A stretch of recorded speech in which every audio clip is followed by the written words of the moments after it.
Hey everybody, welcome back to my channel, my YouTube channel. Back with Monster Hunter Fridays. Kind of want to keep this going. I'm having fun doing this so far.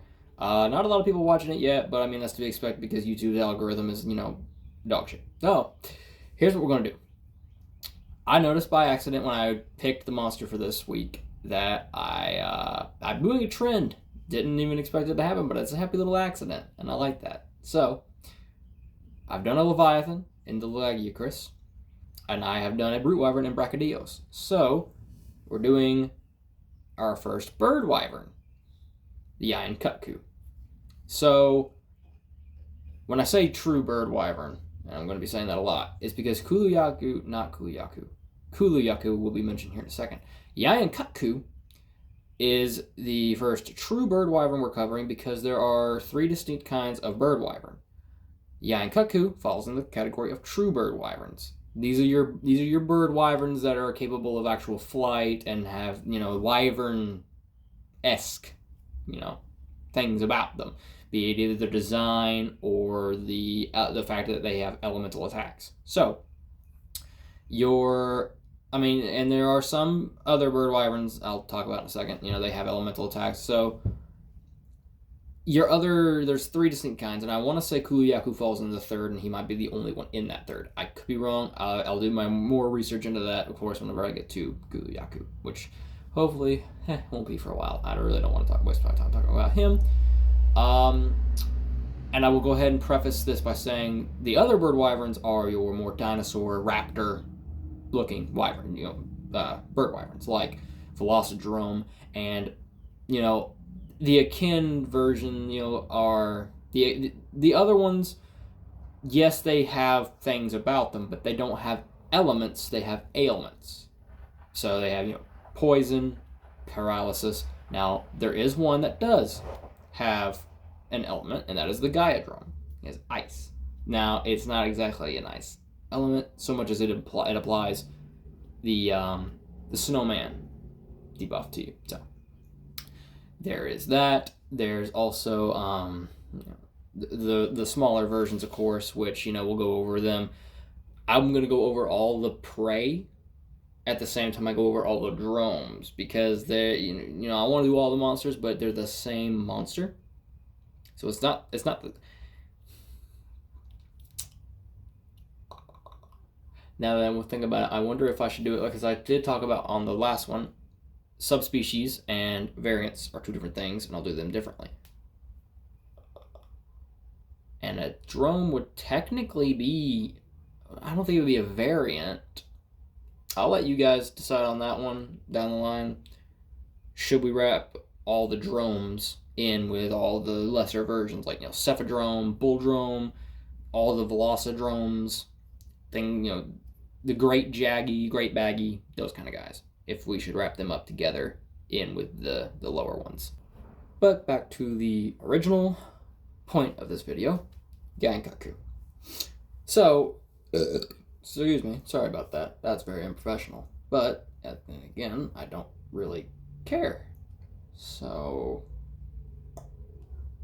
anyway, Yian Kut-Ku is very nostalgic for a lot of people because Yian Kut-Ku is, in a lot of cases, the first hurdle that you come across in the older gens.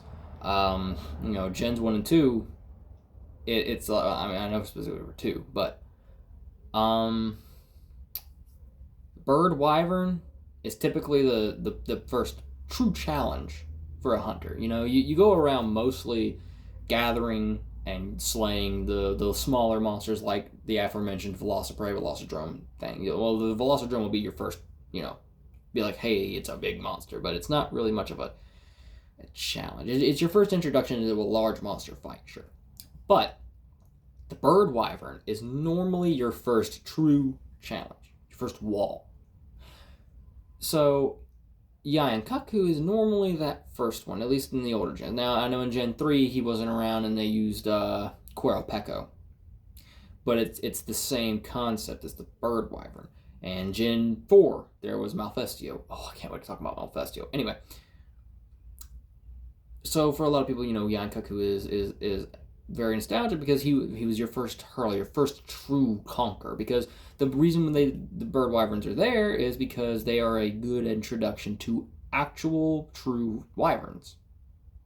So, because not only are they a harder fight than the smaller bird wyvern like Velociprey. They are a true challenge. The Velocidromes, the Gaiadrome, the Gendrome, the Iodrome, they all go down pretty easy. Great Jaggy, Great Baggy.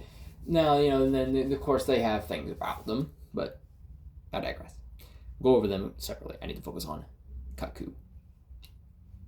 So, Kut-Ku's a very good introduction because not only is he a wyvern, bird wyvern, he's a true bird wyvern. He's got the wyvern-esque features to him, like flight capability and such, but he's got a similar moveset to most wyverns, flying wyverns anyway.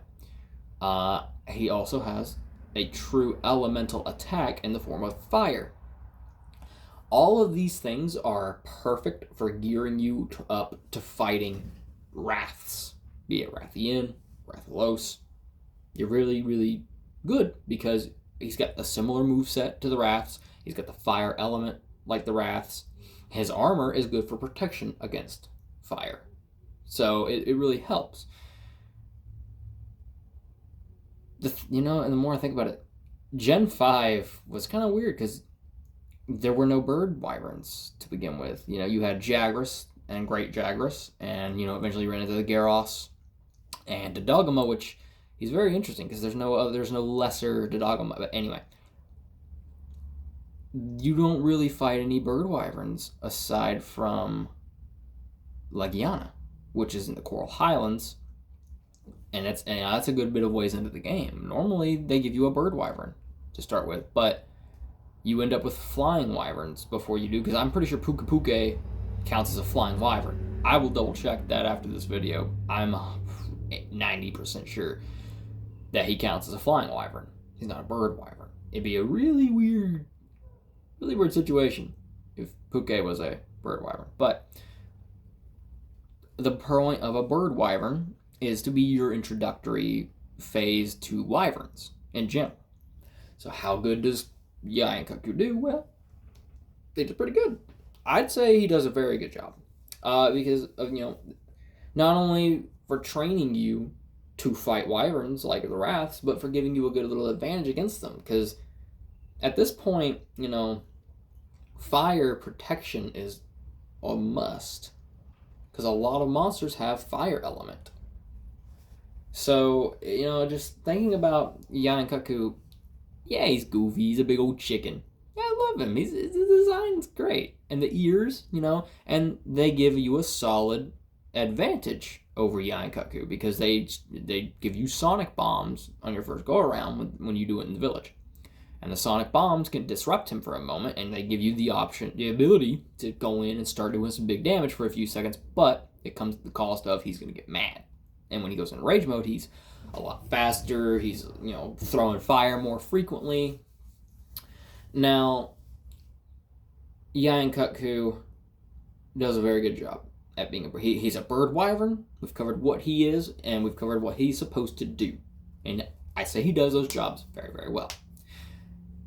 Now, Yian Kut-Ku, he did disappear for a minute, and then he came back. So because I'm pretty sure he wasn't in Gen 3. I know he wasn't in Tri, because they swapped out for Quirrell-Pecco. But Yian Kut-Ku, I do believe, is a very good bird wyvern. I do think he should come back in Wilds. He was in Gen 4, he was not in Gen 5, was not in Gen 6. I'm realizing now Gen 6 isn't even out yet. I'm so used to I'm used to like saying gens with like more Pokemon kind of things. But yeah, Gen 6 isn't out yet. I can't wait for it to come out yet. Unfortunately, I think they say the date's next year. So, oof. But we're getting close. So, Kuluyaku yeah, you do fight him pretty early in the world, but he's not a true bird wyvern. Fighting Kulu is kind of the equivalent of fighting the Velocidrome again. He's a little tougher, I would say, than the Velocidrome, but meh. It's just not the same as fighting a real, like a true bird wyvern. And now that thinking about it, I think Legiana is the only true bird wyvern in base world. I will say base world specifically. I'm pretty sure Legiana is our only base, like our only true bird wyvern in base world. It's kind of weird. Kind of weird. There was no real bird wyverns over there. I mean, I'm thinking as hard as I can with this, but I don't think there were any. And the only one that I can think of off the top of my head that got added in with Iceborne is in the end game of Iceborne when they added in the cousin to Yian Kut-Ku, Yian Garuga. I will talk about Yian Garuga in another video. Really cool monster. I really do like Garuga. But Kut-Ku always will hold a special place in my heart, especially for me because he was my first wall. When I was first starting out with Monster Hunter, he was my first wall. I didn't really know what to do. I didn't know how to fight him. I didn't know what to do. I was like, and I kept bashing my head against him.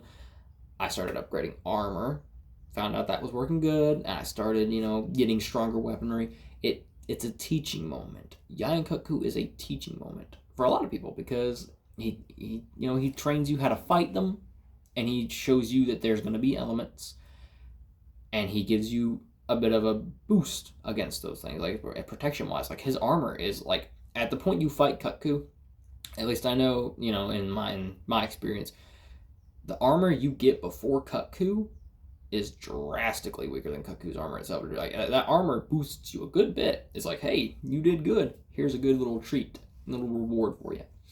So yeah, I would say Kut-Ku is honestly a very good monster. He does his job well. Blue is even better. I will a little bit better. He's just a different color. He's a little stronger, a little beefier. Nothing too crazy, nothing too special. I don't even think he has any different moves. Honestly, like thinking back, and I mean that's how many times I fought Blue.